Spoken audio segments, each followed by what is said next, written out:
అందరికీ నమస్కారం. ఈరోజు మన స్టూడియోలో రిటైర్డ్ ఐపీఎస్ అధికారి ఏబి వెంకటేశ్వరరావు గారు ఉన్నారు. ఏబి వెంకటేశ్వరరావు గారి గురించి ప్రత్యేకంగా చెప్పేదేం లేదు, ఎందుకంటే ఆయన అందరికీ తెలుసు. ఇటీవల ఆయన లా కోర్సులో కూడా చేరారు, లా స్టూడెంట్ అయిపోయారు. సో తర్వాత ఆలోచన పరుల వేదిక అని ఒక వేదికను ఏర్పాటు చేసి రాష్ట్రంలో అన్యాయానికి గురవుతున్న ప్రజల తరపున వాణి వినిపిస్తున్నారు. సో ఇవాళ ఆయన ఆలోచనలు, ఆయన భవిష్యత్ కార్యాచరణ మనం తెలుసుకుందాం. సార్ నమస్తే అండి. నమస్కారం అండి. ఎట్లా ఉంది సార్, మళ్ళీ స్టూడెంట్ లైఫ్లోకి వెళ్ళినట్టున్నారు? బాగుంది, చాలా రోజుల తర్వాత క్లాస్ రూమ్లో కూర్చుంటే హ్యాపీగా ఉంది. అంటే ఏంటి, ప్రాక్టీస్ చేద్దామనా? చేద్దామని, సీరియస్ ప్రాక్టీస్ చేద్దామని. ఎస్. అంటే దాదాపు 35 ఏళ్ళు అయి ఉంటాము మీరు కాలేజీకి వెళ్ళి. కాలేజీకి వెళ్ళి 40 ఏళ్ళు అయింది. 40 ఏళ్ళు. అసలు మీరు ఎంటెక్ కదా? ఎంటెక్. సివిల్స్ వైపు ఎందుకు వెళ్ళారు? ఏదో పురుగు కుట్టింది ఆ రోజుల్లో, అంతేగాని చిన్నప్పటి నుంచి సివిల్స్ ఐఏఎస్ అవుదాం, ఐపీఎస్ అవుదాం అసలు తెలవదు. అటువంటివి ఉంటాయని కూడా తెలియదు. పల్లెటూరు నుంచి వచ్చిన వాళ్ళు మాకేం తెలుసు అవన్నీ. ఇంజనీరింగ్ ఫైనల్ ఇయర్లో ఉండగా ఎవరో పురుగు కుట్టించారు. ఇక అది ఒకసారి అంటుకున్నాక దురద వదిలిపెట్టలా, దాని సంగతి ఏదో తేలుద్దాం అన్నట్టుగా ముందుకెళ్ళాం. ఐపీఎస్ కోసం అని టార్గెట్ ఏం చేశారా? అంటే సివిల్స్ రాసేటప్పుడు ఐఏఎస్ వెళ్దాం అనుకున్నారు? సరే, ఏదో ఒకటి ఏదొచ్చినా వెళ్ళొచ్చు. యాక్చువల్గా ఫారిన్ సర్వీస్ వచ్చింది, కానీ స్టేట్లో ఐపీఎస్ అయితే స్టేట్లో వచ్చేటట్టు ఉంది. సరే, సొంత స్టేట్లో ఉండొచ్చులే, దేశాలు బట్టి తిరగటం ఎందుకని. ఓకే, కొంచెం పల్లెటూరు వాళ్ళం కదా, అందుకని ఇక్కడే ఉండిపోదాం అనుకున్నాం. అంటే మీ సర్వీస్ అంతా ఆంధ్రప్రదేశ్లోనే? ఎక్కువ శాతం తెలంగాణలోనే? ఎక్కువ శాతం తెలంగాణ అయింది. వరంగల్, మహబూబ్ నగర్, కరీంనగర్, వరంగల్, మహబూబ్ నగర్. ఎక్కడ నక్సల్స్ మీరు చేసినప్పుడు నక్సల్స్ ప్రాబ్లం బాగా తీవ్రంగా ఉంది కదా? రైట్ ఫ్రమ్ ది బిగినింగ్ ఆ ఏరియాలోనే చేసేవాళ్ళు. ఆ రోజుల్లో కొత్తగా వచ్చిన యంగ్ ఆఫీసర్స్ అందరినీ ఆ ఏరియాలోనే వేసేవాళ్ళు. సో అందరితో పాటు నన్ను కూడా వేశారు. సో ఇక అక్కడే, అందులో కొంచెం బాగానే చేస్తున్నాడు ఈ కుర్రాడు అనుకున్నప్పుడు అక్కడే కంటిన్యూ చేసేవాడు. నాకు ఇక అక్కడే పేరు పడిపోయి కరీంనగర్, వరంగల్, మహబూబ్ నగర్ ఆ ఏరియాలో చేశాను. టార్గెట్ చేయటం కానీ అట్లా ఏం లేదా? చేశారు టార్గెట్, బట్ అవన్నీ పార్ట్ ఆఫ్ డ్యూటీ. మీరు ఆ భావజాలానికి వ్యతిరేకిస్తూ వ్యాసాలు కూడా రాసినట్టున్నారుగా? రైట్. నాకు ఆ భావజాలం చాలా హింసాపూరితమైంది అనేది నా అభిప్రాయం. అండ్ అది సమాజానికి మేలు చేయదు, చివరికి కీడు చేస్తుంది అనేది నా అభిప్రాయం. అది సోవియట్ యూనియన్ పతనం ద్వారాను, లేకపోతే చైనా తెచ్చుకున్నటువంటి మార్పుల ద్వారా కూడా మనకి ప్రపంచవ్యాప్తంగా ప్రూవ్ అయిందిగా. ఆ భావజాలం ఎక్కువ కాలం నిలదొక్కోలేదు. It is impractical. It is impractical because it is actually anti human nature. That is how I see it. Okay. తర్వాత ఈ సమైక్యాంధ్ర ఉద్యమం జరిగినప్పుడు కూడా మీరు వరంగల్లో పనిచేస్తున్నారు కదా? ఇదే కొద్ది రోజులు వరంగల్ కాదు, వరంగల్ జోన్ అనేవాళ్ళు. ఆదిలాబాద్, కరీంనగర్, వరంగల్, ఖమ్మం 4 కలిపి ఆ జోనల్ ఇన్ఛార్జ్గా ఉన్నా కొన్నాళ్ళు. ఆ తర్వాత తీసేశారు, 6 నెలల్లోనే మార్చేశారు. అంటే మీరు ఆంధ్ర అధికారి కదా, మీ మీద ఉన్న టైప్లో చాలాసార్లు హైదరాబాద్లో ఆంధ్ర అధికారులను టార్గెట్ చేశారు కదా ఉద్యమం జరిగేటప్పుడు?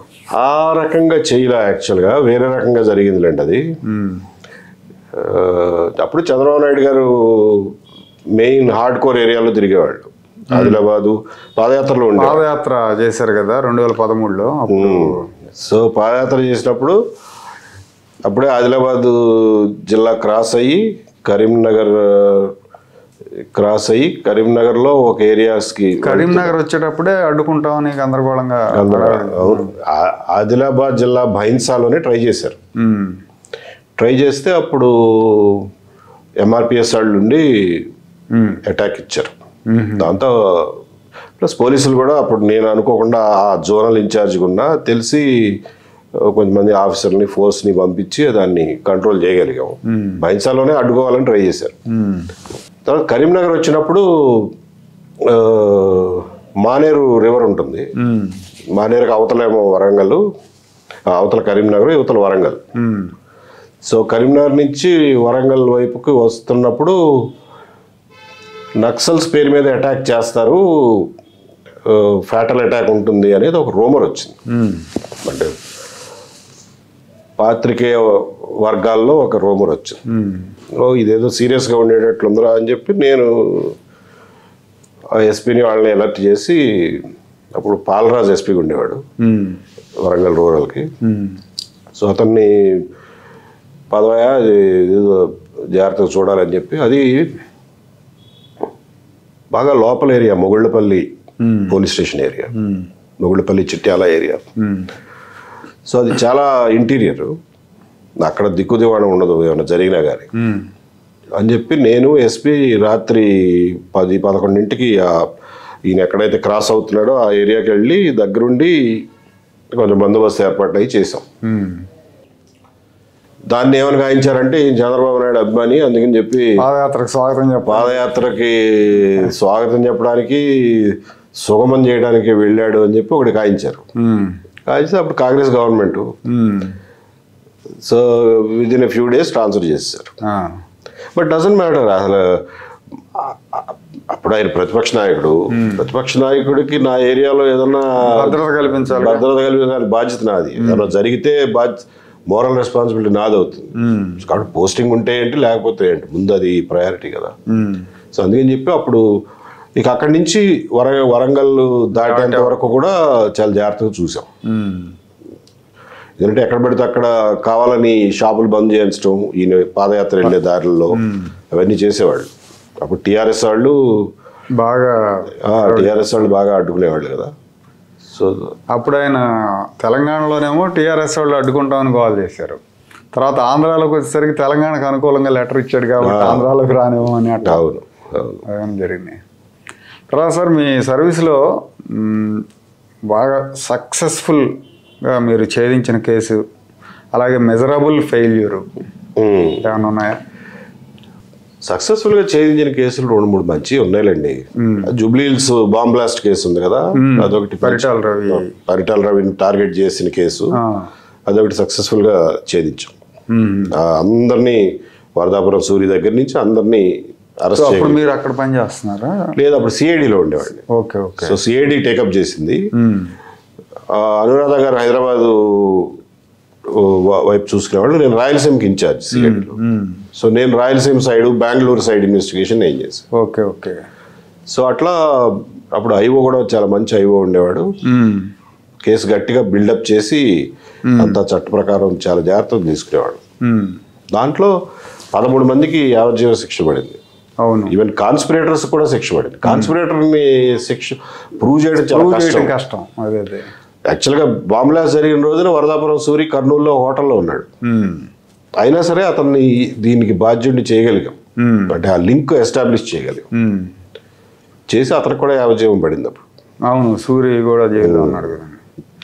సో అది బాగా సక్సెస్ఫుల్గా జరిగిన ఇన్వెస్టిగేషన్. అలాంటివి చాలా చేసేవాళ్ళండి. అప్పుడు రాయలసీమలో ఉన్నారా? రాయలసీమ ఇన్ఛార్జ్గా ఉండేవాళ్ళు. సో అది తెలుగుదేశం పార్టీ, తెలుగుదేశం అప్పుడే 97. అవునవును. సో ఇప్పుడు ప్రజెంట్లోకి వస్తే మీరు ఆలోచన పరుల వేదిక స్టార్ట్ చేశారు కదా, ప్రధానమైన కారణం ఏంటండి? అది బనకచర్ల ఇష్యూ మా దృష్టికి వచ్చిందండి. కొల్లినాగేశ్వరరావు వర్ధంతి జయంతి సందర్భంగా ఒక మీటింగ్ పెట్టారు. మీటింగ్ పెట్టినప్పుడు నీటిపారుదల రంగం, ఆంధ్రప్రదేశ్ విషయాల మీద డిస్కషన్ వచ్చింది. వచ్చినప్పుడు ఈ బనకచర్ల అనే ప్రాజెక్టుని బయటికి తీసుకొస్తున్నారు, ఇది మంచిది కాదు మనకి అని చెప్పి రిటైర్డ్ ఇంజనీర్ల సంఘం వాళ్ళు ఓపెన్ లెటర్ రాశారు ముఖ్యమంత్రి గారికి. అది నన్ను ఎవరో పట్టించుకోలే. ఆ లెటర్ అవన్నీ ఆ సభలో డిస్కషన్కి వచ్చినాయి. వచ్చినప్పుడు అరే ఇదేదో మనకు కాళేశ్వరం లాగా మనకు చుట్టుకునేటట్లుంది, దీన్ని వ్యతిరేకించి దీన్ని ఆపుజేయించాలి అనే నిర్ణయానికి వచ్చాం. కానీ దాని గురించి పూర్తి సమాచారం లేకుండా మాట్లాడకూడదు మనం అని చెప్పి ఒక రోజున ఐలాపురం హోటల్లో రూమ్ తీసుకుని రిటైర్డ్ ఇంజనీర్లు, నీటిపారుదల రంగంలో కొంత ఎప్పటి నుంచో నాలెడ్జ్ ఉన్న లక్ష్మీనారాయణ గారు, వడ్డే స్వామినాథ గారు, అందరం కూర్చొని పొద్దున్న నుంచి సాయంత్రం వరకు అక్కడే కూర్చుని మ్యాప్లు ఎదురుగా పెట్టుకొని డిస్కస్ చేసాం. రిటైర్డ్ ఇంజనీర్లు కొంతమంది పాపరారు వాళ్ళు పాత మ్యాప్లు తెచ్చి చూపించారు. ఇది ఇట్లా ఇది ఇట్లా ఇది ఇట్లా రాయలసీమకు కావాల్సింది ఇది, వీళ్ళు చేస్తూ ఉంటున్నది ఇది అని. సో ఇది ఎండ్ ఆఫ్ ది డే మేము కన్విన్స్ అయ్యాం ఇది మంచి ప్రాజెక్ట్ కాదు, మనకి గుదిబండ అవుతుంది అని. ఆ తర్వాత ఈ విషయం మీద ప్రజల్లోకి తీసుకెళ్దాము ముందు అని చెప్పి ఒక ప్రెస్ కాన్ఫరెన్స్ పెట్టుకుందాం అనుకున్నాం. ప్రెస్ కాన్ఫరెన్స్ పెట్టుకోవాలంటే మాకేం వేదిక లేదు, ఏం ప్లాట్ఫామ్ లేదు. ఒక ఇండివిజువల్స్ కాకంటే ఒక సంస్థ. ఇప్పుడు పత్రికల వాళ్ళని పిలవాలంటే ఏదో ఒక పేరు చెప్పాలిగా. ఎవరండి మీరు, ఎవరండి మమ్మల్ని పిలవడానికి అంటారు కదా. సో అందుకని అప్పటికప్పుడు వచ్చిన ఆలోచన పరుల వేదిక. ఏముందిలేవా మనం ఆలోచించే వాళ్ళం. అందుకని మేధావి అనే పేరు బాగా బదనామైంది కదా. సో అందుకని మేధావుల ఫోరం అని పెట్టాలంటే వద్దులే బాబు, ఆల్రెడీ ఆ పదానికి విలువ పోయింది కాబట్టి ఆలోచన పరుల వేదికను పెడదామని అప్పటికప్పుడు తీసుకున్నారు. అంతే తప్ప అదే రిజిస్టర్డ్ బాడీ కాదు. సో ఇప్పుడు బనకచెర్లను వ్యతిరేకిస్తే బనకచెర్ల ప్రాజెక్టు ఉద్దేశం రాయలసీమకు నీళ్లు ఇవ్వటం కాబట్టి రాయలసీమకు నీళ్లు ఇవ్వటం మీకు ఇష్టం లేదా అనే ఒక ప్రశ్న ఎదురవుతుందని మీరు ఆలోచించలేదు? ఆలోచించి ట్రూత్ మన వైపు ఉన్నప్పుడు భయపడమండి. ఆలోచించి ముందు రాయలసీమ వాళ్ళకే చెబుతాం ఈ విషయం పోయి అని చెప్పి ముందు రాయలసీమకే వెళ్ళాం. వెళ్ళి రాయలసీమ నీటిపారుదల పరిరక్షణ సంస్థ దశరామరెడ్డి గారు వాళ్ళందరూ దశాబ్దాలుగా పోరాటం చేస్తున్నారు. వాళ్ళ ముందు పెట్టాము ఇది చూడండి, దీనివల్ల వచ్చే లాభం 0, నష్టాలు ఇవి, అసలు ముందు మన ప్రయారిటీలు ఇవి, రాయలసీమకి చేయాల్సింది ఇది అని అంటే వాళ్ళందరూ కరెక్టేనండి మేము కూడా పూర్తిగా ఏకీపిస్తున్నాం అని చెప్పి మాతో పాటు 3 రోజులు తిరిగారు, ప్రాజెక్టులను తిరిగారు, కర్నూలులో మీటింగ్ పెట్టాం. ముందు రాయలసీమ ప్రజలనే కన్విన్స్ చేయగలిగాం. దీనివల్ల మీకు ఒక్క ఎకరం కూడా అదనపు ఆయకట్టు రాదండి. దీనివల్ల కృష్ణా జలాల మీద మనకున్న హక్కులు పోతే, కృష్ణా జలాల మీద హక్కులు పోతే అన్నిటికంటే ఎక్కువ సఫర్ అయ్యేది రాయలసీమ వాళ్ళు. కృష్ణా డెల్టాకి ఏదో ఒక టైంలో వరద వచ్చినప్పుడు వాళ్ళు వదిలిపెట్టక తప్పదు. కానీ రాయలసీమకి కృష్ణా జలాల మీద హక్కు పోతే రాయలసీమ ఎండిపోతుంది. కాబట్టి రాయలసీమ హక్కులకి ముఖ్యమైనటువంటి ప్రమాదం ఇది అని వాళ్ళకి వాస్తవం కూడా అది, వాళ్ళు కూడా కన్విన్స్ అయ్యారు. రైతులుగా చూసినప్పుడు అసలు ప్రాంతాలతో సంబంధం ఏంటండి? ఎకరం భూమి ఎక్కడున్నా అదే ఎకరం భూమి, ఎవరైనా రైతులే. అవును. సో బడ్జెట్ కూడా అంటే దాదాపు 80,000 కోట్లు 90,000 కోట్లు బడ్జెట్ అన్నారు కదా. అది ఇప్పుడు ఆన్గోయింగ్ రాయలసీమలో ఇప్పుడున్న ప్రాజెక్టులు కంప్లీట్ చేస్తే ఎంత అవుతుంది, దాంతో కంపేర్ చేస్తే ఇదేంటి? రాయలసీమలో ప్రాజెక్టులు కంప్లీట్ చేయడానికి ఎంత అవుతుంది అనే దాని మీద ఖచ్చితమైన లెక్కలు ఉన్నాయి. సుమారుగా కూడా కాదు, 20,000 కోట్లు ఖర్చు పెడితే రాయలసీమే కాకుండా పశ్చిమ ప్రకాశం, పశ్చిమ నెల్లూరు, ఈ వెలిగొండ ప్రాజెక్టు ఇవన్నీ కంప్లీట్ అవుతాయి. దాదాపు మీకు ఒక 10 లక్షల ఎకరాల వరకు మీకు ఎక్స్ట్రా సాగులోకి వస్తుంది. ప్లస్ ఫ్లోరైడ్తో బాధపడుతున్న మార్కాపురం ఏరియాలన్నీ డ్రింకింగ్ వాటర్ ప్రాబ్లం సాల్వ్. అసలు మీకు ఆ మార్కాపురం ఏరియాలో ఎంత భూమి పడావుగా ఉందండి. నీళ్ళు ఇస్తే ఎంత వర్జిన్ సాయిల్ అది. 2 తెలుగు రాష్ట్రాల్లో అత్యంత వెనకబడిన ప్రాంతం అంటే అదే. దాని గురించి ఎవరు మాట్లాడరు. అక్కడ ప్రజాప్రతినిధులు కూడా ఏంటో చేయలేకపోయారు. సో మీకు ఒక రాష్ట్రంగా చూసినప్పుడు మీరు సంపద సృష్టించాలంటే ఇట్లా అన్యూజ్డ్గా ఉన్నటువంటి రిసోర్సెస్ని వాడకంలోకి తెస్తేనే కదా మీకు సంపద సృష్టించబడేది. సో 20,000 కోట్లు పెడితే మీకు 1,00,000 కోట్లు ఆదాయం వస్తుంది. తర్వాత ఇది ఎప్పటికి అవుతుందో తెలియదు. తర్వాత హెర్క్యులస్ టాస్క్ కదండి అది, పంపింగ్ చేయడం. చెప్పడం 80,000 కోట్లు అంటున్నారు కానీ అది తీరా కట్టేసరికి 1,50,000 కోట్ల నుంచి 2,00,000 కోట్లు అయ్యేదండి. అండ్ కట్టడానికి కనీసం 30-40 ఏళ్ళు పట్టేది కట్టినా కానీ. ఇంత చేసినా కానీ ఏం ఉపయోగం లేదు రాయలసీమకి. అది మా బాధ. సరే డబ్బులు పెడితే పోతే పోయినాయి, ఎవరికైనా ఉపయోగం ఉందంటే పర్వాలా, ఎవరికి ఉపయోగం లేదు దానివల్ల. ఇప్పుడు దాన్ని ఏదో కుదించి మారుస్తామంటున్నారు. ఇది ఒరిజినల్ గా 2014-19లో ఉన్న ప్రాజెక్ట్. 14-19 మధ్యలో ఇది ఒకటి వైకుంఠపురం నుంచి లిఫ్ట్ పెట్టి సోమశిల చేద్దామనేది ప్రాజెక్టు. కానీ దానికి మేము అంటే ఈ డిస్కషన్లన్నీ అయిన తర్వాత మేము ప్రతిపాదించిన సవరణ ఏంటంటే, మీరు ఎలాగో గోదావరి జిల్లా నీళ్లు వెస్ట్ గోదావరి కృష్ణా మీదుగా తీసుకెళ్తున్నారు. ఆ 2 జిల్లాల పల్ల ప్రాంతం మీద నుంచి తీసుకెళ్లే బదులు మెట్ట ప్రాంతాల మీదకి తీసుకెళ్ళండి. ఆ మెట్ట ప్రాంతాలు కూడా తడుస్తాయి. West Krishna, west Godavari, upper west Godavari, upland of west Godavari, ఆ రెండింటి మీదుగా కనుక మీరు అప్పర్ కంటూర్ మీదుగా తీసుకెళ్తే మీకు మొత్తం దారి పొడుగునా మీరు మొత్తాన్ని అవును నీళ్ళు ఇచ్చిన వాళ్ళు అవుతారు. ఇక దాని గురించి ఆలోచించక్కర్లా. ఆ తర్వాత హార్టికల్చర్ వేసుకుంటారా, వరి పైర్లు పండించుకుంటారా, ఫీల్డ్ క్రాప్స్ వేసుకుంటారా, రైతులు ఇష్టం. సో అలా తీసుకెళ్ళడం ఒకటి. రెండోది, ఇప్పుడు ఉన్న కాలంలోంచి తీసుకొస్తే మొత్తం మీకు కాలంలో 6 TMC నీళ్ళు నిలబడిపోయి ఉంటాయి. అక్కడ నీళ్ళు వదిలితే అక్కడ నీళ్ళు వదిలి ఇక్కడికి వచ్చే లోపల కృష్ణానది మీద కనుక సడన్ గా క్లౌడ్ బర్స్ట్ అయ్యి వరద వస్తే ఈ నీళ్ళన్నీ వెనక్కదన్నీ విజయవాడ మీద పడతాయి. అవును, వరద ప్రమాదం ఉంది. కాబట్టి ఇవన్నీ ప్రమాదాలండి. ఎందుకు ఇది మీరు పైనుంచి తీసుకెళ్తే ప్రమాదం ఉండదు. మొన్న కృష్ణానది వరద వచ్చినప్పుడు బుడమేరు నీళ్ళు అటు పారకే కదా వెనక్కి తన్ని. సో ఆ ప్రమాదం ఎప్పుడు ఉంటుంది. కాబట్టి పైనుంచి తీసుకెళ్ళండి ఒకటి. రెండోది, మీరు నదిలో నీళ్లు పోస్తే ఏమవుతుందంటే అప్పర్ రైపేరియన్ రైట్స్ అడుగుతారు. అట్లా కాకుండా మీరు వైకుంఠపురంకి ఇంకా పైనుంచే, యాక్చువల్గా ఇంకా పైనుంచే దాదాపు జగ్గైపేట, నందిగామ ఏరియాల్లో నుంచి యాక్విడక్ట్ ద్వారా క్రాస్ చేయండి. నదిలో కలపకుండా యాక్విడక్ట్ ద్వారా క్రాస్ చేయండి.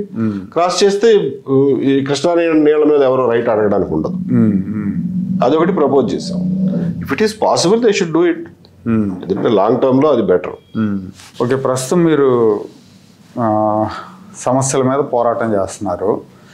జగన్ నెవర్ అగైన్ అనే ఒక నినాదాన్ని కూడా ఇచ్చారు. ఈ రాష్ట్రంలో 2 ఉన్నాయి ప్రధానమైన పార్టీలు, ఐదర్ తెలుగుదేశం, జనసేన కూటమి, లేదంటే వైఎస్ఆర్ కాంగ్రెస్ పార్టీ. ఇప్పుడు ఈ ప్రభుత్వం మీద మీరు ఫైట్ చేయడం మూలంగా అది జగన్మోహన్ రెడ్డికి అడ్వాంటేజ్ అవుతుందేమో. ఈ ప్రభుత్వం మీద ఫైట్ చేయకపోతే కూడా జగన్మోహన్ రెడ్డికి అడ్వాంటేజ్ అవుతుంది. ఎందుకంటే జగన్మోహన్ రెడ్డికి వీళ్ళకి తేడా లేదురా అనుకున్నాడు, మరి ఆయన 2వ ఛాన్స్ ఇవ్వకూడదని ఎందుకు అనుకుంటారు? ఆ ప్రమాదం కూడా ఉందిగా. ఓకే, జగన్మోహన్ రెడ్డికి ఆల్టర్నేటివ్గా మీరు ఉన్నప్పుడు you should be different from him. అతను చేసిన పనులే మీరు కూడా చేస్తే ప్రజలు ఎట్టుకోవాలి. అంటే మీది ఫ్రెండ్లీ ఫైట్గా అనుకోవాలా? No, it's not a friendly fight. Fight అనేది ఫ్రెండ్లీగా ఎందుకు ఉంటుంది? It's fight is a fight. మీరు మార్చుకుని చేస్తాం, వాటిని మీరు పరిశీలించి మార్చుకోండి. లేకపోతే ప్రజలు మూడో మార్గం వెతుక్కోవాల్సిందే. ప్రజలకు తప్పదు. Because it is not a monopoly of 2 parties. ఈ స్టేట్ ఇంట్రెస్ట్లు ముఖ్యం. ఇప్పుడు ఆయన 5 ఏళ్ల పాటు ప్రత్యేక హోదా గురించి మాట్లాడాల. పోనీ కనీసం ప్రత్యేక హోదా ప్లేస్లో వాళ్ళు ఏదో ఇస్తా అన్నారు package, externally aided projects, EAP projects అంటే 90% డబ్బులు వస్తాయి. వెనకబడిన ప్రాంతాల నిధులు ఉంటాయి, అవన్నీ తెచ్చుకోవాలిగా. అవి ఆయన తెచ్చుకోడు, మీరు తెచ్చుకోరు. ఆయన తెలంగాణ ప్రభుత్వానికి బిల్డింగ్లన్నీ రాసి ఇచ్చేస్తాడు పవర్లోకి వచ్చిన వారం రోజుల్లోనే. సాయంత్రానికి నరసింహన్ గారు నోటిఫికేషన్ ఇచ్చేసారు. మీరు వచ్చిన తర్వాత ఇప్పటికీ తెలంగాణ నుంచి తెచ్చుకోవాల్సిన ఆస్తులు తెచ్చుకోరు, మీరు తెచ్చుకోవాల్సిన బాకీలు తెచ్చుకోరు. ఏం చేస్తున్నట్టు? ఎందుకు ఇంత మెత్తగా వైఖరి ఉంటారండి? యాక్చువల్లీ కేసీఆర్ ఉన్నప్పుడు చాలా కట్ త్రోట్గా ఉండేవాడు. ఇక్కడ మనళ్ళేమో అంత బార్గెన్ చేయకపోవటం, మనకు రావాల్సినవి తీసుకోలేకపోవటం. ఇప్పుడు విభజన సందర్భంగా రావాల్సిన ఏ రాజకీయ బలహీనతలైతే తెలంగాణ ఏర్పాటుకి సహకరించినాయో అవే రాజకీయ బలహీనతలు ఇవాళకి ఆంధ్రప్రదేశ్ ప్రజల ప్రయోజనాలను కాపాడడంలో విఫలమవుతున్నాయి. ఆ రాజకీయ బలహీనతలు, మీకు రాజకీయ బలహీనత ఉండొచ్చు, ప్రజలను ఎలా బలహీనలు చేస్తారు మీరు దానివల్ల?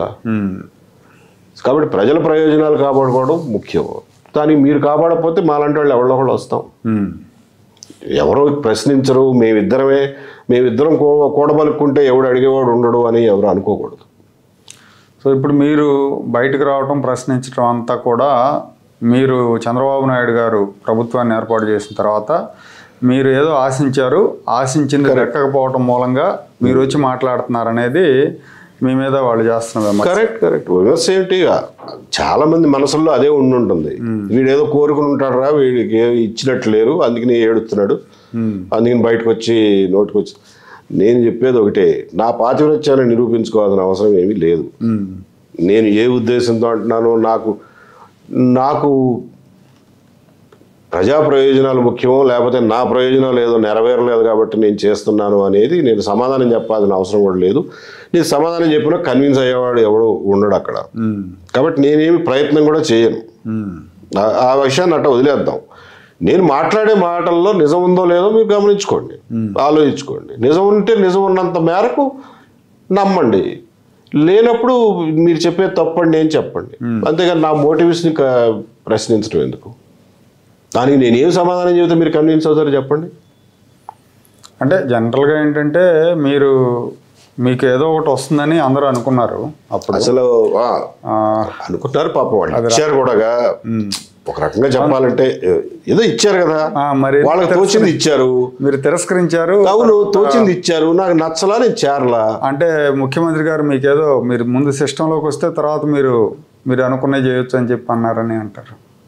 నేను అనుకున్నది ఏంటి, ఏం చేయదలుచుకున్నాను అది జైనిస్తే సిస్టంలోకి రావడానికి సిద్ధమే, లేనప్పుడు బయట ఉండే చేస్తాను. అది జగన్మోహన్ రెడ్డి అనే దుర్మార్గపు పరిపాలన బారిన మళ్ళా ఈ ప్రజలు పడకూడదు అన్న తపన నాది. దానికి తగినటువంటి పని ఇస్తే చేస్తా, లేనప్పుడు బయట ఉండి అదే పని చేస్తా. అందులో నా వ్యక్తిగత స్వార్థం ఏముంది? నాకు ఏ పదవులు నేను అనుభవించలేదు, ఏ హోదాలు అనుభవించలేదు, ఏ అధికారం అనుభవించలేదు. కాబట్టి వాటి కోసం వెంపర్లాడతా చెప్పండి. ఎవరు అనేవాళ్ళకి కూడా కొంచెం ఆలోచించాలిగా. తిరస్కరించినప్పుడు అంటే రెస్పాన్స్ ఎట్లా వచ్చింది? మీ సన్నిహితులు కానీ, కుటుంబ సభ్యులు కానీ, మీ ఫ్రెండ్స్ తీసుకోమని చెప్పారా, వద్దని చెప్పారా? ఏమండి, నా శ్రేయోభిలాషులు మీలాంటి ఫ్రెండ్స్ లేకపోతే సన్నిహితులు వాళ్ళందరూ ఏంటంటే నేను సంతోషంగా ఉండాలి, హ్యాపీగా ఉండాలని కోరుకుంటారు. వాళ్ళు ముందు ఏంటండి ఆ పోస్ట్ ఏంటి, ఏం చేస్తారు అక్కడికి వెళ్ళి మీరు అని అన్నవాళ్లే తర్వాత ఏమండి ఏదో ఒకటి తీసుకోరాదు, మర్యాదగా ప్రశాంతంగా రిటైర్డ్ లైఫ్ గడపవచ్చు కదా అని చెప్పిన వాళ్ళు ఉన్నారు. ఎక్కువ మంది చేరండి, ఏదో ఒకటిలే ముందు చేరొచ్చు కదా, రిఫ్యూజ్ చేసినట్టు ఎందుకు ఉండాలి అని. కానీ నా లైఫ్ నాదండి, నేను నిర్ణయించుకోవాలి. నేను ఫ్రెండ్స్ కోసం నిర్ణయాలు తీసుకోను, నా కోసం నేను నిర్ణయాలు తీసుకుంటాను. నేను ఏది రైట్ అనుకుంటే అది చేస్తా. నాకున్న కొద్దిపాటి జీవితాన్ని వెళ్ళి ఒక మూలన చీపురు కట్టలాగా కూర్చోవడానికి నా లైఫ్ నేను ఎందుకు వేస్ట్ చేసుకుంటా? తర్వాత అండి, జగన్మోహన్ రెడ్డి గారు ముఖ్యమంత్రిగా ఉన్నప్పుడు చాలామంది తెలుగుదేశం పార్టీ అనుకూల అధికారులకి పోస్టింగ్లు ఇవ్వలేదు, వేధించారు, పక్కన పెట్టారు. కూటమి వచ్చిన తర్వాత కూడా వాళ్ళకి సరైన పొజిషన్లు దొరకలేదు. ఈ పోలీస్ పోస్టింగ్లన్నీ కూడా ఈ నియామకాల వెనక మాజీ ఐజీ ఘట్టమనేని శ్రీనివాసు, మాజీ డీజీ ఠాకూర్ హస్తం ఉంది, వీళ్ళే కీలకంగా వ్యవహరించారు అని ఒక ప్రచారం జరిగింది. సరే, దాని మీద మీకు ఏమైనా సమాచారం ఉందా అనేది ఒకటి. రెండోది ఏంటంటే, మీకు సరైన పొజిషన్ దొరకపోవటం వెనక వీళ్ళ పాత్ర ఏమైనా ఉందా? తెలీదు, యాక్చువల్లీ ఎవరి పాత్ర ఉందో తెలీదు. రెండోది వాళ్ళిద్దరూ పోస్టింగ్లు అవి డిసైడ్ చేశారనేది రూమర్గా విన్నానే తప్ప నాకు అందులో వాస్తవాలు తెలీదు. చాలా మంది ఏమనుకున్నారంటే ఏబీ వెంకటేశ్వరరావు అన్ని డిసైడ్ చేస్తున్నాడంట అని ఆ రూమర్ కూడా నడిపించారు.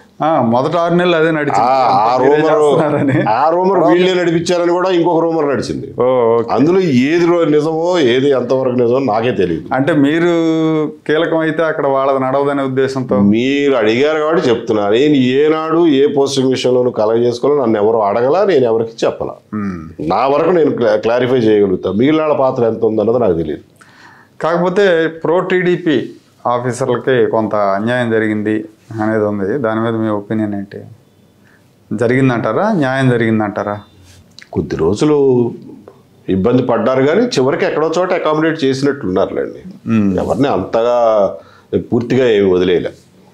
అప్పుడు ఓవర్ యాక్షన్ చేసిన ఐపీఎస్ అధికారులు ఉన్నారు. యాక్చువల్లీ వాళ్ళు పోలీస్ ఆఫీసర్లుగా కాకుండా జగన్కి ప్రైవేట్ ఆర్మీ లాగా పనిచేశారు. పివి సునీల్ కుమార్, సంజయ్, పిఎస్ఆర్ ఆంజనేయులు, వీళ్ళ మీద చర్యలు తీసుకునే విషయంలో మొదట్లో అంటే టీడీపీ క్యాడర్ కొంత అసంతృప్తిగా ఉంది. సరే, సంజయ్ని అరెస్ట్ చేశారు, పిఎస్ఆర్ ఆంజనేయులు కూడా పెట్టారు, పివి సునీల్ కుమార్ని ఇంకా ఏం చేయలేదు.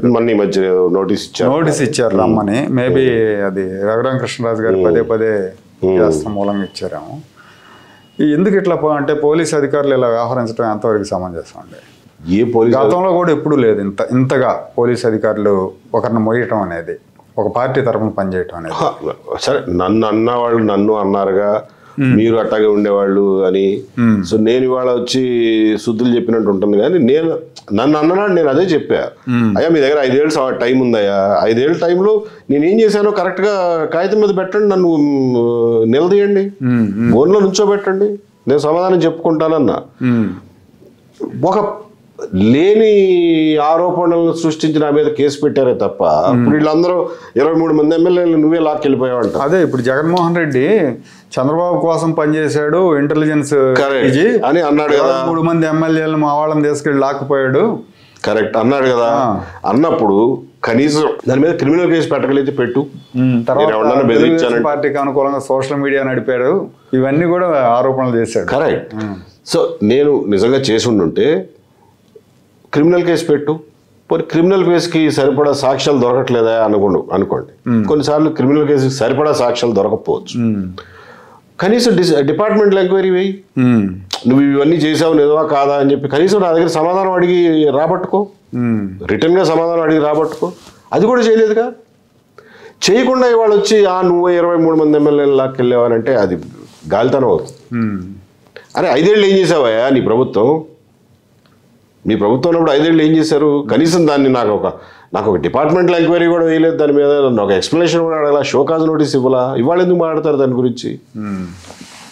అలాగే ఇట్లా కంటిన్యూస్గా ఆరోపణలు చేసేవాళ్ళు ఎంతో కొంత ప్రూఫ్ కూడా ఇవ్వాలి. అంతే తప్ప నోటికి వచ్చిన ఆరోపణలన్నిటికీ సమాధానం చెప్పాల్సిన అవసరం నాకు లేదు. కాపు రిజర్వేషన్ కోసం వాళ్ళు తునిలో బహిరంగ సభ పెట్టుకున్నప్పుడు రత్నాచల ఎక్స్ప్రెస్ని తగలబెట్టేశారు. పోలీసులు గుడ్లప్పగించి చూస్తూ ఊరుకున్నారు, కానీ దాన్ని అడ్డుకునే ప్రయత్నం చేయలేదండి. తర్వాత మీ ఇంటెలిజెన్స్ కూడా ఫెయిల్ అయింది, ఈ రైలు తగలబెట్టడం అంటే ఇవన్నీ కూడా ముందే పసికట్టలేకపోయింది, ప్రభుత్వానికి సమాచారం ఇవ్వలేకపోయింది అనేది కూడా ఒక అపవాదం ఉంది. అపవాదం నిజమో అది చెప్పాలి మీరు. ఓకే, పోలీస్ డిపార్ట్మెంట్ ఏమి చేయలేదు, గుడ్లప్పగించి చూస్తుంది అన్నది వాస్తవం కాదు. నేను మీకు వాస్తవం అని చెప్తున్నా. ఆ రోజున Ravi Prakash was SP and one of the finest officers. He was there on the spot. Police force యాక్చువల్గా ఇంకొంచెం ఎక్కువ ఉంటే బాగుండేది, కానీ పోలీస్ ఫోర్స్ సఫిషియెంట్గా లేదు. బట్ ఉన్నంతలో తను మేనేజ్ చేసుకుంటూ వచ్చాడు. ఆ రోజున ఏం జరగబోతోంది అనే దాని మీద నిజం చెప్పాలంటే ముద్రగడ పద్మనాభం గారి ఇంట్లో వాళ్ళకు కూడా తెలియదు ఏం జరగబోతోంది. ఆయన అంత సీక్రెట్స్ మెయింటైన్ చేస్తాడు, ఎవరికి ఏవి చెప్పడు ఏం చేయబోతున్నాడు. రమ్మంటాడు అంతే, జనాన్ని పోగేస్తాడు. జనానికి కూడా తెలియదు ఏం చేయబోతున్నారు, ఎవరికి ఏమీ తెలియదు. నాకు ఇంకా బాగా గుర్తు, I think it was a Sunday.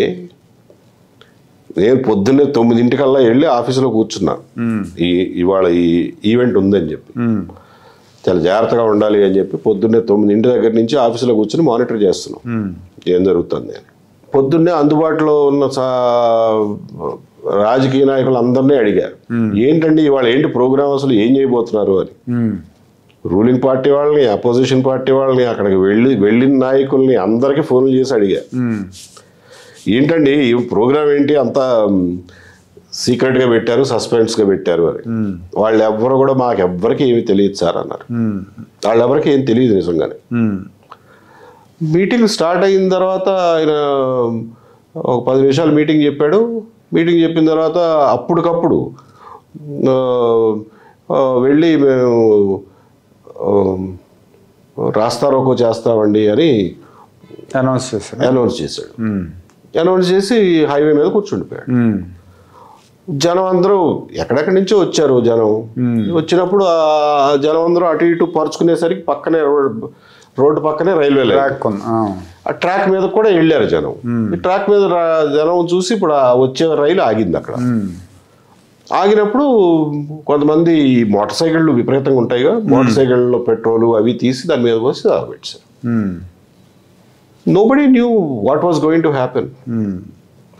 And ఆ తర్వాత పోలీస్ జీపులు తగలబెట్టడం, అక్కడ తుని రూరల్ పోలీస్ స్టేషన్ దగ్గర పోలీసులు ఏం లాఠీ చార్జ్ చేయటం కానీ ఏం చేయలేదు అనుకుంటాగా, చేయబోయారు. యాక్చువల్గా అయితే ఒక ఇన్స్పెక్టర్ పేరు చెప్పలే కానీ ఒక ఇన్స్పెక్టర్ తొందరపడి యాక్చువల్గా ఫైర్ ఓపెన్ చేయడానికి రెడీ అయ్యాడు. రెడీ అయితే మేము ఎట్టి పరిస్థితిలో ఫైర్ ఓపెన్ చేయొద్దా, ఎందుకంటే 1000 మంది జనం ఉన్నారు, ఫైర్ ఓపెన్ చేసినా కానీ నువ్వు దానివల్ల ఉపయోగం ఉండదు, సరిపోదా, ఇంకా తీవ్రం అవుతుంది, వాళ్ళు అందరూ వచ్చి మిమ్మల్ని అటాక్ చేస్తారు, అది దానివల్ల ఏం ఉపయోగం లేదు, ఎట్టి పరిస్థితుల్లో ఫైర్ ఓపెన్ చేయొద్దు అని చెప్పి రవిప్రకాష్కి చెప్తే రవిప్రకాష్ దగ్గర ఉండి వాళ్ళని ఆఫ్ చేసి, because police were getting restless, ఇదేంటండి మా జీపులు తగలబెడతారు, మమ్మల్ని కొడుతున్నారు, మా మీద కాదు రైల్లో చాలా మంది ప్రయాణికులు ఉంటారు, రైల్లో ప్రయాణికులు ఉన్నారు, పాప వాళ్ళందరూ దిగి పారిపోయారు కాబట్టి సరిపోయింది, లేకపోతే చాలా ఇంకా పెద్ద ప్రమాదం. సో ఈ build up to this meeting 6 months ముందు నుంచి మీటింగ్కి బిల్డప్ జరుగుతుంది. ఈయన వెళ్ళి ఎక్కడికక్కడ లోకల్గా మీటింగ్లు అడ్రస్ చేయడం, మీరందరూ రావాలండి మనం మాట్లాడాలండి అని చెప్పడం, ఇవన్నీ జరిగేది మా కళ్ళ ముందు తెలుస్తూనే ఉంది. మేము ఎప్పటికప్పుడు ప్రభుత్వానికి సమాచారం ఇస్తూనే ఉన్నాం, ఇది ఇష్యూ అవుతుందండి, this is one of the major issues that you're going to face అని చెప్పి 6 months ముందు నుంచి ఏ రోజుగా రోజు చెప్తూనే ఉన్నాం. మధ్యలో భూమన్ కరుణాకర్ రెడ్డి వచ్చి రాజమండ్రిలో ఫ్లైట్ దిగి తుని మీటింగ్ ప్లేస్ దగ్గరికి వెళ్ళి అప్పుడు ప్రిపరేషన్స్ జరుగుతాయి. ఆయనకి ఒక ప్యాకెట్ ఇచ్చి వచ్చాడు. తర్వాత అంబటి రాంబాబు 2 సార్లు వెళ్ళి కిర్లంపూడిలో కలిశాడు. ఇవన్నీ మా కళ్ళెదురుగా జరుగుతూనే ఉన్నాయి. ఇందులో ఏం కళ్ళు మూసుకుని లేవు. ముఖ్యమంత్రి గారు అన్నారు కదా రాయలసీమ నుంచి కడప నుంచి కొంతమంది వచ్చి చేశారని, దానికి కూడా మీ దగ్గర సమాచారం లేదు. యాక్చువల్గా అది పెద్ద వాస్తవం కూడా కాదు. ఆయన అనుకుని ఉంటారు వచ్చారని, బట్ తర్వాత వెరిఫికేషన్లో చూస్తే రాయలసీమ నుంచి వచ్చిన వాళ్ళు ఎక్కువ మంది బలి చేసే వాళ్ళు వచ్చారు, కానీ కొంతమంది but not substantial number. Okay, ఎక్కువ వాళ్ళే అని ఏమి చెప్పలేము. యాక్చువల్గా లోకల్సే చేసింది, వెస్ట్ గోదావరి ఈస్ట్ గోదావరి జనమే ఎక్కువ మంది ఉన్నారు. తర్వాత కేసులు కొట్టేసినట్టున్నారు, ఎత్తేసినట్టు వయసులో ఎత్తేసారులేండి. అది రాజకీయ రంగు పులుముకుని కేసులు కూడా ఎత్తేసారు.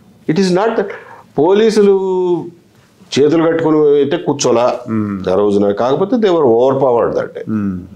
సో ఫైర్ ఓపెన్ చేసే పరిస్థితి కాదు. ఫైర్ ఓపెన్ చేయొద్దు అనేది ఒక conscious decision and it was a right decision.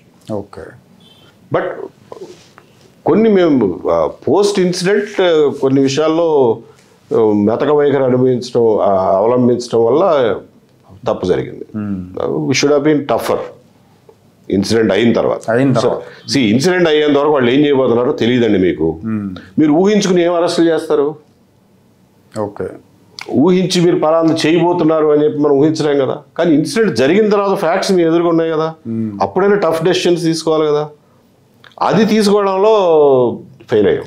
దాని మూలం భయం ఉండదు. దాని మూలం భయం లేకుండా పోవడమే కాకుండా ఆ ఈవెంట్ ఏదో లెజిటిమైజ్ అయిపోయింది. అవును, మేము చేసింది రైట్ అనే భావన కలిగింది, గర్వంగా చెప్పుకునే పరిస్థితి. Such a bad incident. అవును. తర్వాత కోడికత్తి సీన్ ఇష్యూ అండి. కోడికత్తి అదొక అప్పట్లో జగన్మోహన్ రెడ్డి దాన్ని ఒక పెద్ద ఇష్యూ చేసి చిన్న గాయానికి నేను హైదరాబాద్ వెళ్ళి హడావుడి చేసి అల్లర్లకి రెచ్చగొట్టే ప్రయత్నం జరిగింది, జగన్ మీద దాడి జరిగిందనే నెపంతో రాష్ట్ర వ్యాప్తంగా అల్లర్లు సృష్టించాలనే ప్రయత్నం జరిగింది అన్నారు. తర్వాత మీరు కూడా మొన్న ఈ మధ్య కోడికత్తి సీన్ పరామర్శించినట్టు. వాళ్ళు అప్పుడు ఏం జరిగింది? నేను వీడియోలో వివరంగా చెప్పానుగా. ఇనీషియల్గా అయితే అతను అటాక్ చేసింది సొంత తెలివితేటలతో చేసిందే. ఓకే, ఎవరో దాని వెనకాల ఉండి ప్రాబ్లం ఉండి చేసింది కాదు. అంటే వైసీపీ నాయకులు వెనకాల ఉండి లేదు, ఆ కుర్రాడు సొంత నిర్ణయంతో చేసింది. దాన్ని ఒక రకంగా చెప్పాలంటే జగన్మోహన్ రెడ్డి గారు కూడా సీరియస్ గా తీసుకోవాలా. ఆన్ ది స్పాట్ సీరియస్ గా తీసుకోవాలి. వెళ్ళిపోవడమే కాదు, వదిలే ఇతను పట్టుకుని కొడుతున్నారు వాళ్ళ పార్టీ వాళ్ళు. లోపల అందరూ ఉన్నారు వాళ్ళ పార్టీ వాళ్ళు చాలా మంది, కేకే, మధ్య శ్రీనివాసరావు, వీళ్ళందరూ ఉన్నారు పక్కనే. వాళ్ళందరూ పట్టుకుని బాధితే ఇతను జగనన్న నన్ను కొట్టి చంపేస్తున్నారు అని చెప్పి అరిచాడు.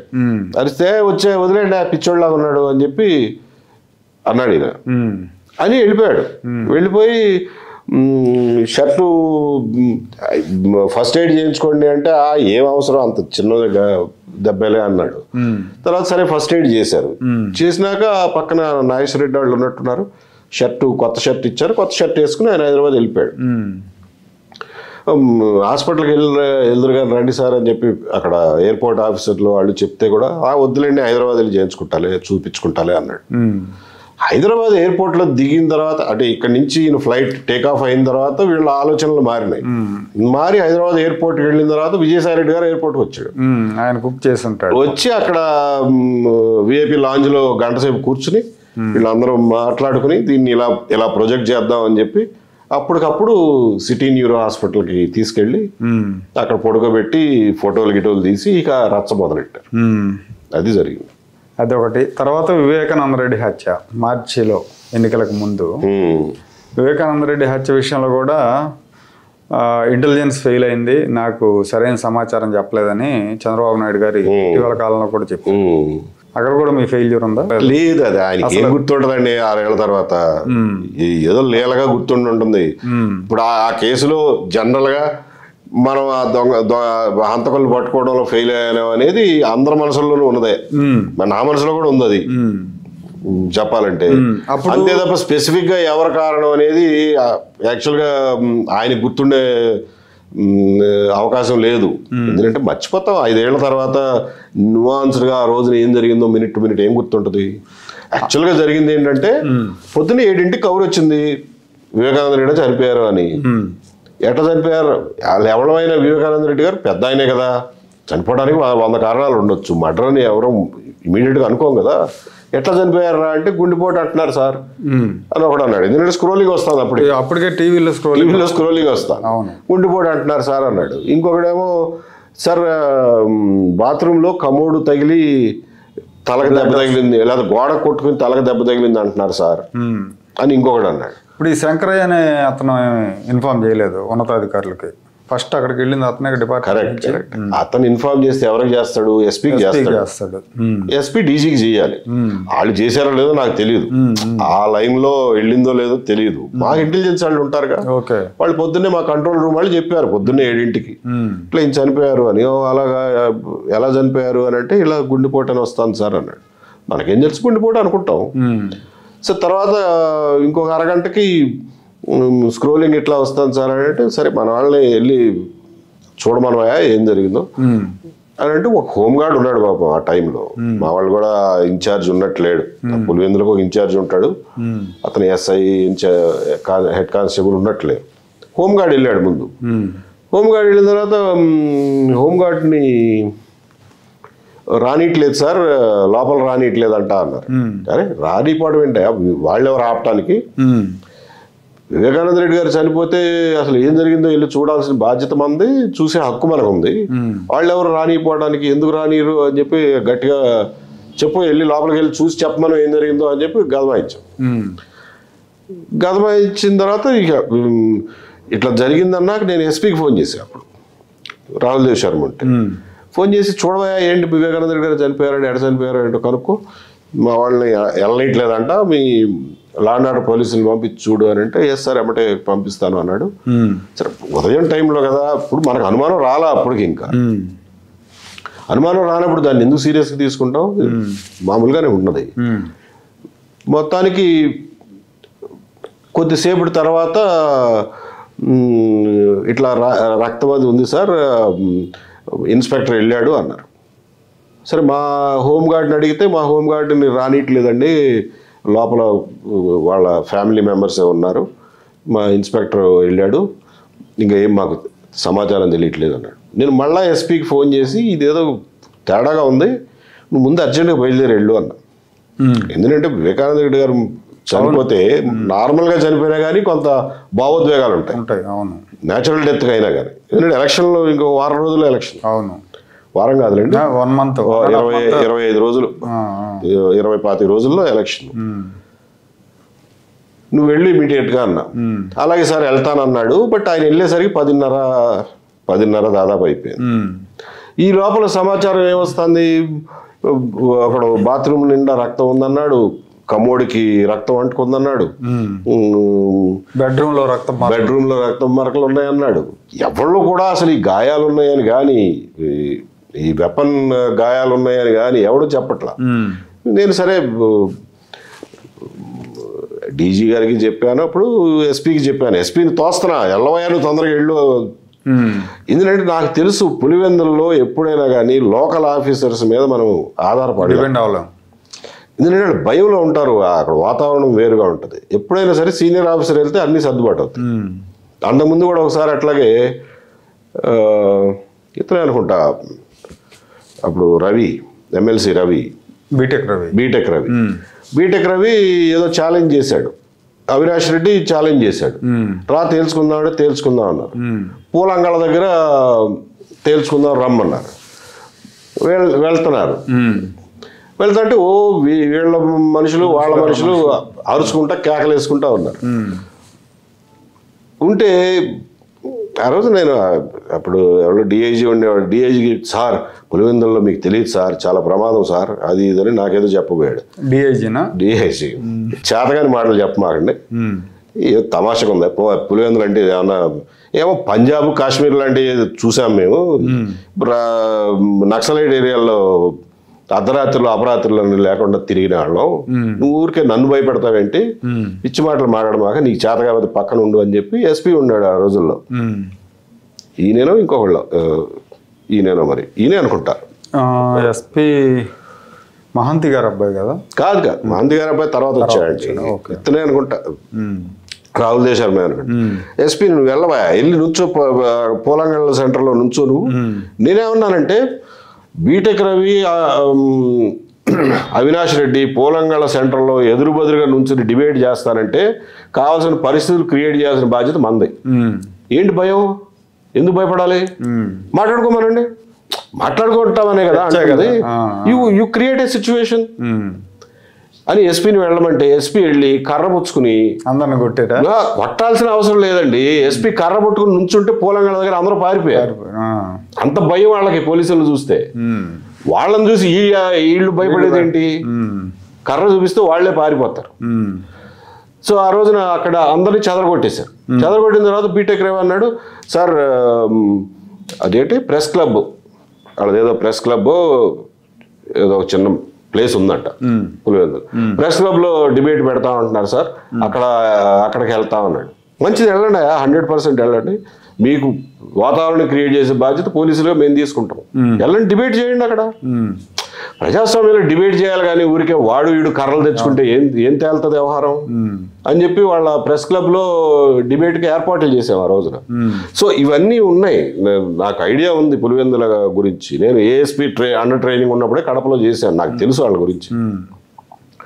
సో ఇవన్నీ దృష్టిలో పెట్టుకుని ఎస్పీని ముందు వెళ్ళమంటున్నా. ఎస్పీ వెళ్తే కానీ మనకి కంట్రోల్లో రాదు అక్కడ సిచ్యువేషన్ అని ఎస్పీని పంపించారు. పంపించితే ఎస్పీ వెళ్ళేసరికి 10:30 అయింది. 10:30 కల్లా వీళ్ళు అప్పటికే వీళ్ళు కట్లు కట్టేసి హాస్పిటల్కి తీసుకెళ్ళారు.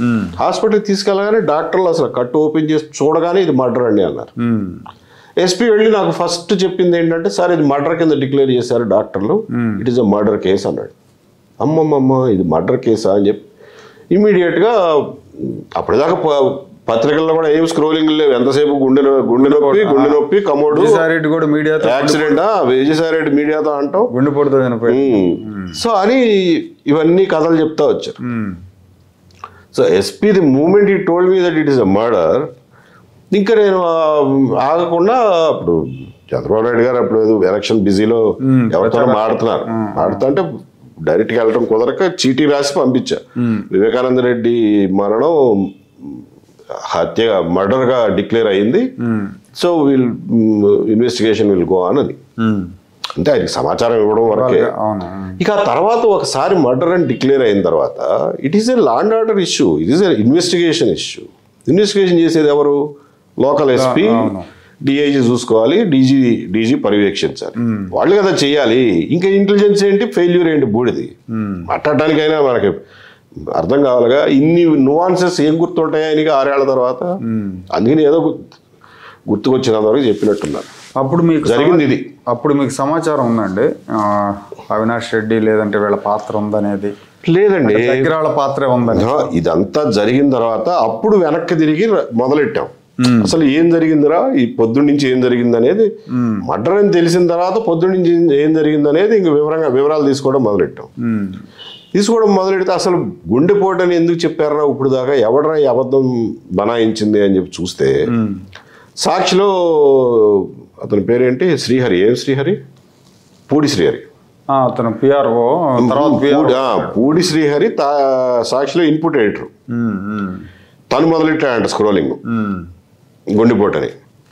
మొదలెట్టడమే కాకుండా ఫ్రెండ్లీ మీడియాకి ఫోన్ చేసి ఇదే స్క్రోలింగ్ నడపండి అని చెప్పి చెప్పాడు. ఈ వివరాలన్నీ తెలిసినాయి. ఓహో, అంటే వీళ్ళే క్రియేట్ చేశారు గుండెపోటు అనే స్టోరీ, వీళ్ళే క్రియేట్ చేశారనే నిర్ధారణకు వచ్చాం. నిర్ధారణకు వచ్చిన ఇవేమి మీకు హంతకుల్ని గుర్తించడానికి పనికిరావుగా, they are only supporting evidence. Murder కేసుల్లో అండి ఎప్పుడైనా కానీ నేను ట్రైనింగ్లో ఉన్నప్పటి నుంచి మాకు ట్రైనర్స్ చెప్పింది ఒకటే, మర్డర్ కేసులో సీన్ ఆఫ్ క్రైమ్ వదిలిపెట్టి పోవద్దు, అక్కడే కూర్చోండి. మర్డర్ ఎవరు చేశారో తెలిసేంత వరకు ఆ సీన్ వదిలిపెట్టి పోవద్దు. ఆ సీనే చెబుద్ది మీకు, ఇప్పుడు కాదు గంటకో 2 గంటలకో 3 గంటలకో చెబుద్ది. సో సీన్ వదిలిపెట్టొద్దు అంటారు. నేను ఎప్పుడు అది బాగా గుర్తుపెట్టుకునేవాడిని. ఏ ఇంపార్టెంట్ కేసు అయినా సరే మర్డర్ కేసెస్లో సీన్ వదిలిపెట్టి వెళ్ళేవాడిని కాదు. ఎస్పీగా ఉన్నప్పుడు కూడా నేను అక్కడే కూర్చునేవాడిని, కుర్చీ వేసుకుని, ఇది తేలిందాకా ఇక్కడి నుంచి కదలకూడదు అని. అట్లా చేయబట్టే డిటెక్ట్ చేయగలిగేవాళ్ళం ఇంపార్టెంట్ కేసులు. ఎస్పీకి అదే చెప్పా, అబ్బాయి సీన్ వదిలిపెట్టద్దు, సస్పెక్ట్స్ ఎవరున్నారో ముందు అర్జెంటుగా వాళ్ళందరినీ 4 దొరికితే 4 వేరే వేరే పోలీస్ స్టేషన్లో పెట్టు, 4 సెపరేట్గా ఇంట్రాగేట్ చెయ్యి, వాళ్ళ స్టోరీలు కంపేర్ చేయి, ఎక్కడ కాంట్రడిక్షన్ వస్తుందో వాళ్ళని నిలదీ. నువ్వు విట్నెస్ ఎగ్జామినేషను, సస్పెక్ట్ ఎగ్జామినేషను ఇది తేలేదాకా వదిలిపెట్టొద్దు, ముందు దీని జాగ్రత్తలు తీసుకో అని చెప్పి చిలక్క చెప్పినట్టు చెప్పా. పొద్దుననంగా చెబితే అలాగే సార్ అంటారు. మాకు ప్రాబ్లం వచ్చేది అది, అలాగే సార్ అంటారు, చేయరు. అది చేశాడో లేదో మనకు తెలియదు. సాయంత్రం 6:30కి మళ్ళీ ఐ ఫౌండ్ అవుట్, ఏమైందయ్యా ఏం చేసావని అంటే, ఇంకా చేస్తున్నాం సార్. ఎక్కడ పెట్టావు వీళ్ళందరినీ అంటే, అందరూ పోలీస్ స్టేషన్లో ఉన్నారు. నీ దుంప దగ్గ అందరినీ పోలీస్ స్టేషన్లో పెట్టడం ఏంటయ్యా, విడివిడిగా పెట్టమని చెప్పాను కదా. అసలు ఇవన్నీ చెప్పాల్సింది ఎవరు, డీజీపీ చెప్పాలి, అవును, లేదా డిఐజీ చెప్పాలి, వాళ్ళది బాధ్యత. అసలు ఎస్పీదే బాధ్యత. అంతే, మీకు నాకేం పని అండి, మీరు ఇంటెలిజెన్స్ కదా, ఇంటెలిజెన్స్ వాడికి ఏం పని ఇవన్నీ. అయినా సరే ఇది ఇంపార్టెంట్ కేసు కాబట్టి వెంబడబడుతున్నా. కుర్రాళ్ళు తెలుసో తెలియదో, ఇప్పుడు మాకు ట్రైనింగ్ ఇచ్చిన వాళ్ళు వాళ్ళకి ట్రైనింగ్ ఇవ్వరు కదా, మాకున్న ఎక్స్పీరియన్స్ని బట్టి వాళ్ళని గైడ్ చేయడానికి అని చెప్పి చెప్తా వచ్చా. 6:30కి ఫోన్ చేస్తే మేము పొద్దునుంచి చెప్పినవన్నీ గాలికి వదిలేశాడు అనేది అర్థమైపోయింది. ఏం చేసావా నువ్వు, ఇప్పటి వరకు కూడా తేల్చకపోతే ఎప్పటికి తేలుతుంది, ఒకసారి ఇనీషియల్ క్లూస్ పోయినాక నువ్వు మళ్ళీ తెచ్చుకోలేవు అని చెప్పి గట్టిగా కోప్పడి ఇప్పటికైనా చేయన్నా. సరే సార్ అన్నాడు. బట్ ఆ మర్నాటికి కూడా ఏమి చేయలేడు. యాక్చువల్గా ఎన్ని చూసుకోవాల్సింది డీజీ, ఆ రోజున డీజీ చూసుకోవాలి, డిఐజీ నాగేంద్ర కుమార్ ఎవరు ఉండేవాళ్ళు, వాళ్ళు చూసుకోవాలి. ఎందుకంటే అక్కడ ఏం గొడవ అవట్లా, పబ్లిక్ అప్రూవర్ ఏమి లేదు. మర్డర్ కేసు అయినా కానీ బరియలు అవన్నీ పీస్ఫుల్గానే జరిగిపోయినాయి. నీకేం పని ఉంది, లా అండ్ ఆర్డర్ ప్రాబ్లం ఏమి లేదు, ఇన్వెస్టిగేషనే కదా నీ మెయిన్. అక్కడ మిస్టేక్, అక్కడ తప్పు చేశారు. అది it was an investigation failure. So investigation ఫెయిల్యూరే కానీ ఇంటెలిజెన్స్ ఫెయిల్యూర్, ఇంటెలిజెన్స్కి అసలు సంబంధమే లేదండి ఆ కేసుతో. తర్వాత ఎన్నికల సమయంలో మీరు ఇచ్చిన నివేదికలు చూసి మేము మోసపోయాం అనేది కూడా చెప్తున్నారు. అంటే జనరల్గా ఇంటెలిజెన్స్ వాళ్ళు ప్రభుత్వాలకు అనుకూలంగా నివేదికలు ఇస్తూ ఉంటారు కదా, మీరు కూడా అలా ఇచ్చారా ఏంటి? లేదు, యాక్చువల్గా మేము జనవరి ఫిబ్రవరి తర్వాత మేము ఎలక్షన్లు పబ్లిక్ అసెస్మెంట్ గురించి పట్టించుకోవడం మానేసామండి. మేము ఎంతసేపు ప్రాబ్లమ్స్ వస్తున్నాయి, లా అండ్ ఆర్డర్ ప్రాబ్లమ్స్ వస్తున్నాయి, కొన్ని చోట్ల కొన్ని నియోజకవర్గాల్లో వీళ్ళు అటు జంప్ అవడం, వాళ్ళు ఇటు జంప్ అవడం, కొంచెం లోకల్గా స్కర్మిషెస్ రావడం, అవన్నీ జరిగాయి. వాటి మీద కాన్సన్ట్రేట్ చేసేవాళ్ళం తప్ప మేమేనాడు ఆ సర్వేలు గిరివేలు మేము చేయలే. ఎందుకంటే బోల్డెన్ ఏజెన్సీలు చేసేవి, గవర్నమెంట్కి పార్టీకి ప్రైవేట్ ఏజెన్సీలు బోల్డెన్ మంది చేస్తున్నారు. వాళ్ళు మేమెందుకు చేయటం, అనవసరంగా మా టైం వేస్ట్ చేసుకోవటం. మేము ఆ టైంలో ఎలక్షన్ టైంలో చేయాల్సిన పనులు బోల్డెన్ ఉంటాయి ఇంటెలిజెన్స్ డిపార్ట్మెంట్. ఈ పనులు అసలు మేము చేయలా, మేమే అసెస్మెంట్లు ఇవ్వాల.